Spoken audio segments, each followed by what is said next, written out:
भरत भैया, भैया, भरत भैया, क्या जो सुना वो सत्य है? भरत भैया, आप कृपा करके ये कह दीजिए, अयोध्या की प्रजा के मुख पर जो अनर्थ है वो सत्य नहीं है भैया। जिन माता सीता के बहे प्रभु श्री राम के आंसुओं ने दक्षिण की नदियों में बाढ़ ला दी थी, जिन माता सीता को पाने की तड़प में प्रभु श्री राम ने अपने पग में लगे कांटों तक का भी ध्यान नहीं दिया, आज संसार के लिए अपने प्राणों, अपनी सोच, अपने सामर्थ्य का भला त्याग कैसे कर सकते हैं प्रभु? भरत भैया, आप ही बताइए, कैसे कैसे कर सकते हैं प्रभु? जिन माता सीता ने अपनी राम भक्ति से शोक वाटिका को अशोक वाटिका बनाया, त्रिजटा और महाराज विभीषण जैसे राक्षसों को धर्म से अवगत कराया, जिन माता सीता को 10 लोक जीतने वाला दशानन रावण अपनी पूरी शक्ति लगाकर भी तनिक भी क्षति नहीं पहुंचा पाया, जिन माता सीता ने अग्नि परीक्षा देकर अपनी शुद्धता प्रमाण की, कैसे भरत भैया, किस अपवित्रता के आधार पर प्रभु ने त्याग कर दिया माता सीता का? कैसे?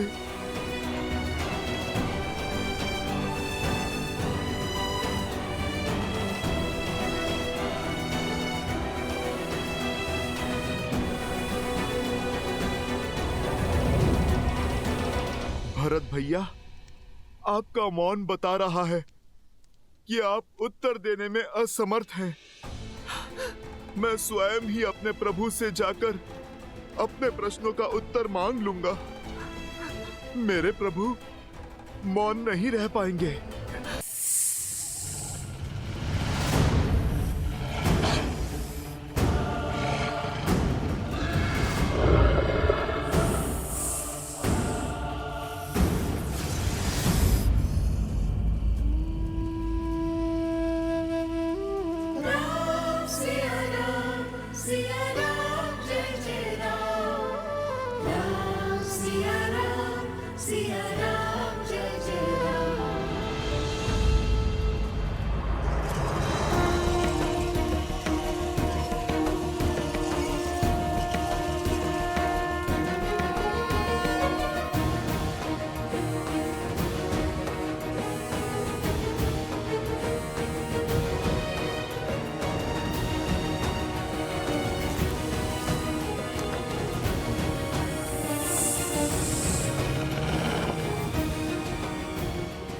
एक समय लक्ष्मण भैया ने अपने विश्वास की शक्ति से मेरी रक्षा के लिए लक्ष्मण रेखा खींची थी। आज ये सीता अपने श्री राम के विश्वास पर रेखा खींचती है। केवल मेरी ही नहीं, अपने होने वाली संतान की भी रक्षा करना है।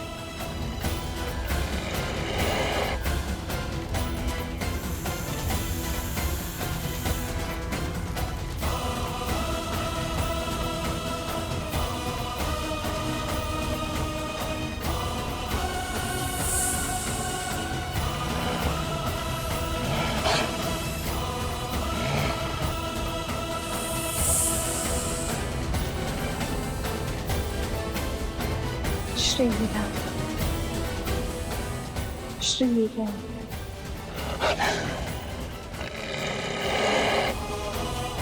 श्री राम,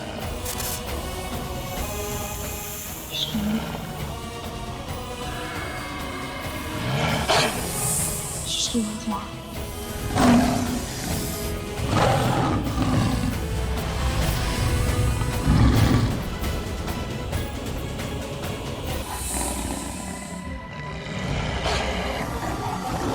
श्री राम।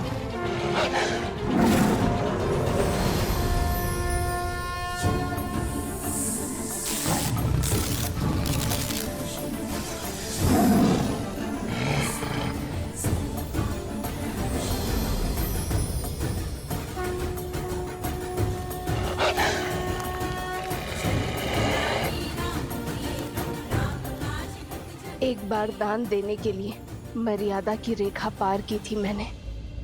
नियति ने खेल ही ऐसा खेला था, और मेरे पति, मेरे श्री राम ने मुझे ज्ञान दिया था कि शुभ कार्य के लिए भी धर्म की मर्यादा नहीं तोड़ी जाती।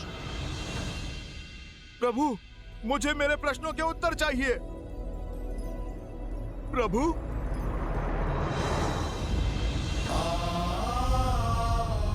हनुमान,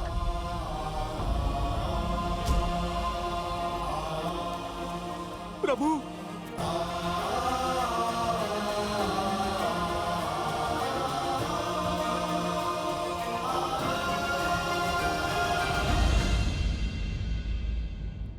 प्रभु, ऐसा नहीं है कि आपको मां सीता की पीड़ा का अनुमान ना हो।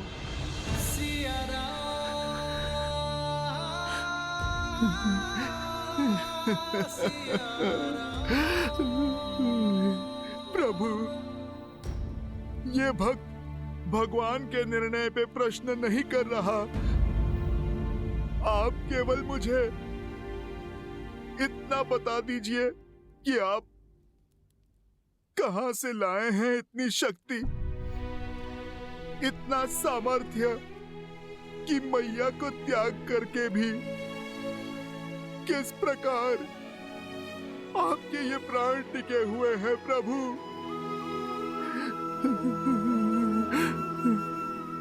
और अगर अयोध्या में अपनी मैया के ना होते हुए ये पुत्र अभी तक कैसे जीवित है प्रभु?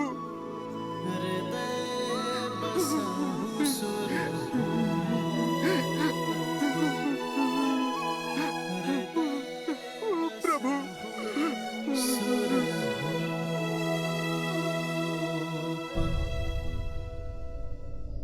हम दोनों में ये शक्ति समाई है हनुमान, क्योंकि हम दोनों अपना कर्तव्य जानते हैं और उसे निभाना भी।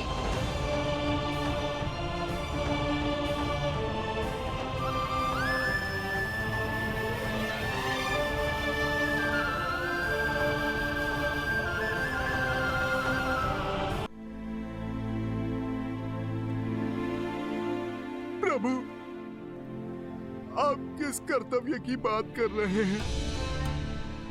अपनी सबसे शुद्ध धरोहर को खोकर क्या धरोहर देंगे आप प्रजा को प्रभु? शुद्धि की गंगा को इस अयोध्या से बाहर भेजकर कैसे होगी अयोध्या शुद्ध? कल जो लोग धीमी ध्वनि पर मेरी माता पर लांछन लगा रहे थे, वही लोग चीख चीख कर खुलकर उन्हें अनुचित कह रहे हैं। और अब संदेह है, लोग अपराध के कारण अपनी अर्धांगिनी का त्याग कहीं परंपरा ना बन जाए प्रभु।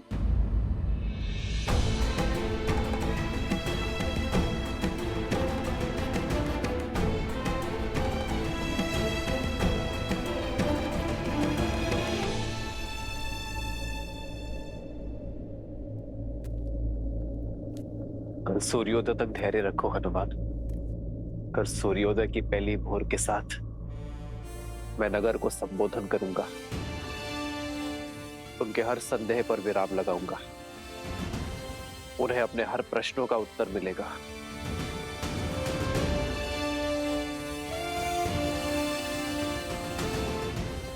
कल भोर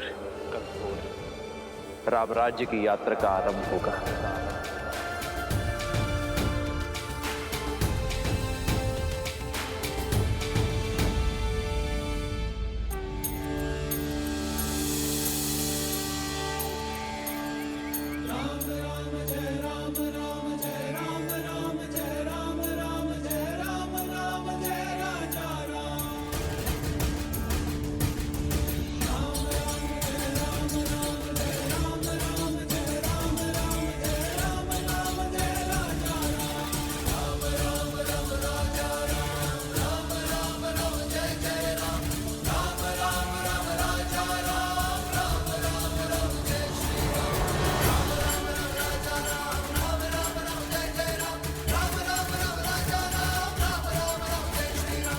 मुझे अब तक पता नहीं चला कि आखिर महाराज ने बुलाया क्यों है।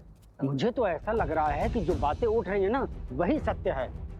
महारानी सीता का त्याग कर चुके हैं महाराज, वही बताने के लिए बुलाया गया है।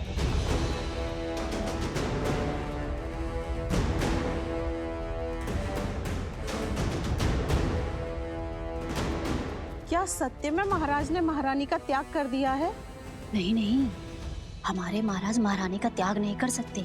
अवश्य उस वस्त्र को दंड देने की बात होगी जिसने महारानी पर सत्य किया है। अरे बहना, धुआं उठा है तो अग्नि तो कहीं ना कहीं होगी ही ना। मुझे तो लगता है सारे नगर में दंड रोपित किया जाएगा। महारानी के बारे में कैसी कैसी बातें फैल गई हैं।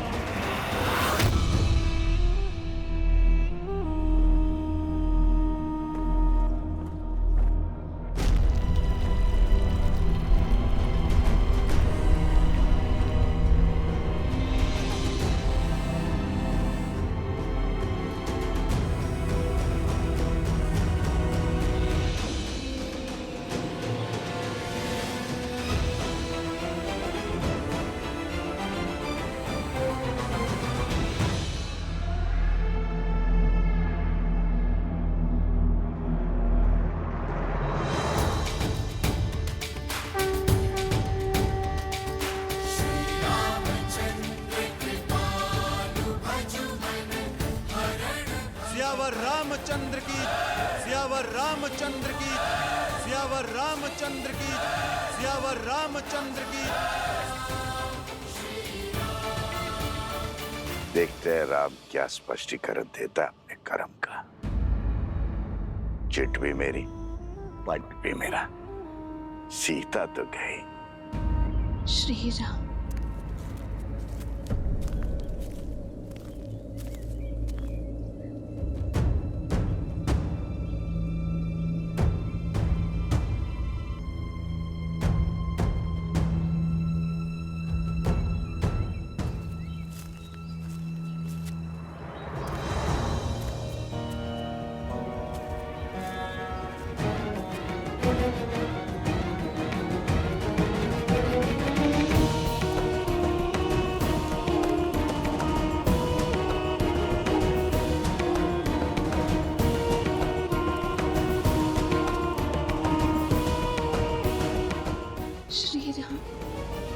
इस भूमि पर सबसे अधिक पूजनीय होती है नारी, क्योंकि नारी के त्याग की कोई समानता ही नहीं। अपने पिता की छत्रछाया में अपनी मां की ममता को त्याग कर अपने पति के वंश की वृद्धि हेतु वो उसके घर आती है। भविष्य को जन्म देने के लिए अपना सत्व, अपनी शक्ति बलिदान कर देती है। फल देने वाले वृक्ष भी सेवा मांगते हैं, समय पर खाद, सिंचाई, देखभाल मांगते हैं। एक नारी अपनी पति से, ससुराल से, समाज से केवल मित्रता और सम्मान की आशा रखती है, पर उसे यह भाव भी नहीं मिलता। पत्नी अपना समर्पण, अपना अस्तित्व, अपना सर्वस्व पति के चरणों में अर्पण कर देती है। पग पग पर अपने पति का साथ देती है। पति राजा से रंक बन जाए तब भी उसका साथ नहीं छोड़ती। वनवास के हर कंटक को अपने पति के साथ सहती है। महाराक्षसों और राक्षसों के कारागार में जीवन की हर असहनीय कष्ट को भोगते हुए भी वो अपने पति के प्रेम की रेखा नहीं छोड़ती।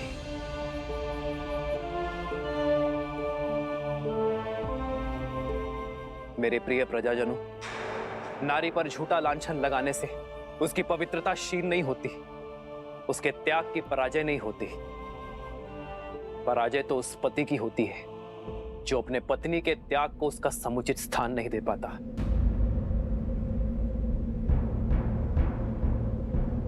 मैं इक्ष्वाकु वंशज, अयोध्या नरेश, दशरथ पुत्र राम, रघुकुल का मुकुट सर पर धारण कर आज आपके सामने खड़ा, ये स्वीकार करने के लिए कि मैं पराजित हो गया।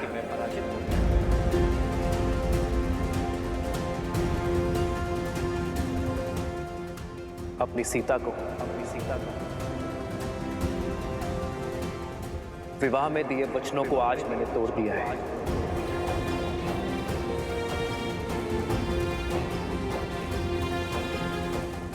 रावण के देश में जाकर अपना शौर्य दिखाकर मैंने सीता की रक्षा की, किंतु अपने ही अयोध्या में फैले कुविचारों के दानव से, संदेह के व्यूह से मैं अपने प्रिय पत्नी की रक्षा न कर सका। आज राजा राम की विजय के लिए, राज सिंहासन का कर्तव्य निभाने के लिए आज मैं अपनी सीता को अयोध्या से हार बैठा।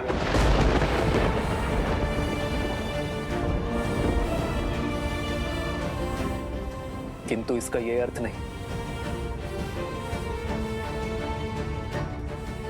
कि मुझे अपनी सीता की पवित्रता पर तनिक भी संदेह है। मेरे रोम रोम से स्वर उठता है कि मेरी सीता अग्नि की भांति पवित्र है।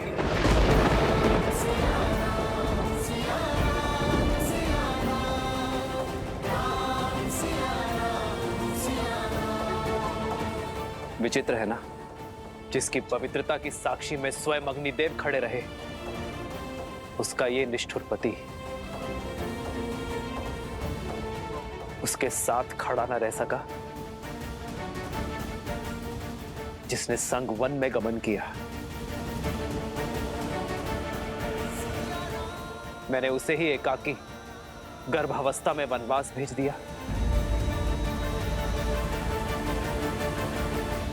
मेरे स्वर्गीय पिताश्री महाराज दशरथ ये कहा करते थे कि सिंहासन यज्ञ वेदी के समान होता है, और आज सिंहासन की इस वेदी पर मैंने सीता की सुखों की आहुति दे दी है।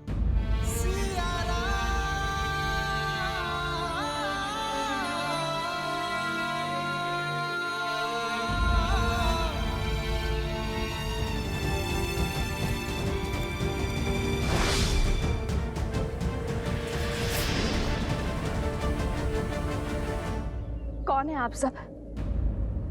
इस मर्यादा की रेखा के भीतर प्रवेश कैसे किया?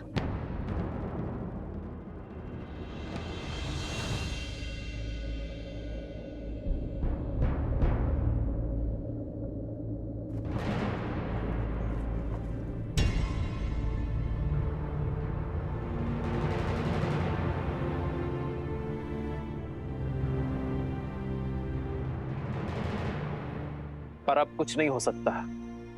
धनुष से बाण निकल चुका है। ये धूल देख रहे हैं आप? ये धूल एक ही क्षण में उड़ जाएगी, वातावरण में समा जाएगी, आपके श्वास में बस जाएगी, किंतु इस धूल के प्रत्येक कण को कोई पुनः एकत्रित नहीं कर पाएगा। वैसे ही मिथ्या संदेह में कहे गए शब्दों को मिटाया नहीं जा सकता। मेरे राज्य में फैले कुविचारों को, राक्षसी सोच को मिटाने का प्रण दिया है मैंने मेरी सीता को। इसलिए मैंने सीता के साथ वनवास धारण नहीं किया। आज अयोध्या के मनुष्य जीते, पर मनुष्यता हार गई।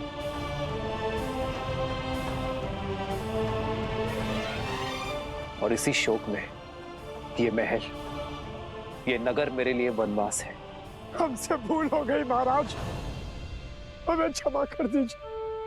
हमसे बहुत बड़ा अनर्थ हो गया महाराज, हमें क्षमा कर दीजिए, हम सबको क्षमा कर दीजिए महाराज।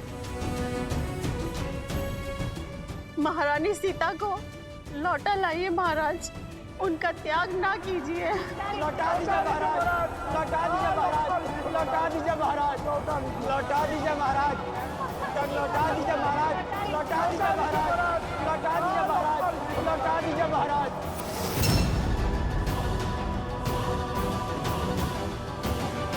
प्रवेश कर जाए तो दोष राजा का होता है। मैं अपनी प्राण शक्ति के बिना रहूं, यही मेरा प्रायश्चित है।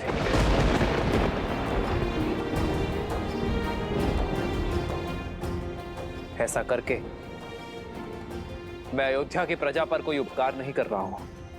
यही तो राजा रानी का कर्तव्य है। आप केवल ये स्मरण रखें कि बुरे विचारों की औषधि शब्दों में नहीं, आचरण में है। इसलिए आपके राजा तथा आपकी रानी ने अपने आचरण से प्रमाण देने का निश्चय किया है। जो धूल बिखर गई है, उनके कणों को पुनः एकत्रित नहीं किया जा सकता, किंतु भविष्य में वो धूल फिर ना उड़े, इसका प्रयत्न अवश्य किया जा सकता है। भूल सुधारी जा सकती है, पाप नहीं। पाप से केवल सीख ली जाती है। आपके हृदय में जिस संदेह ने प्रवेश किया है, अब उसका त्याग कर दो। अपने भीतर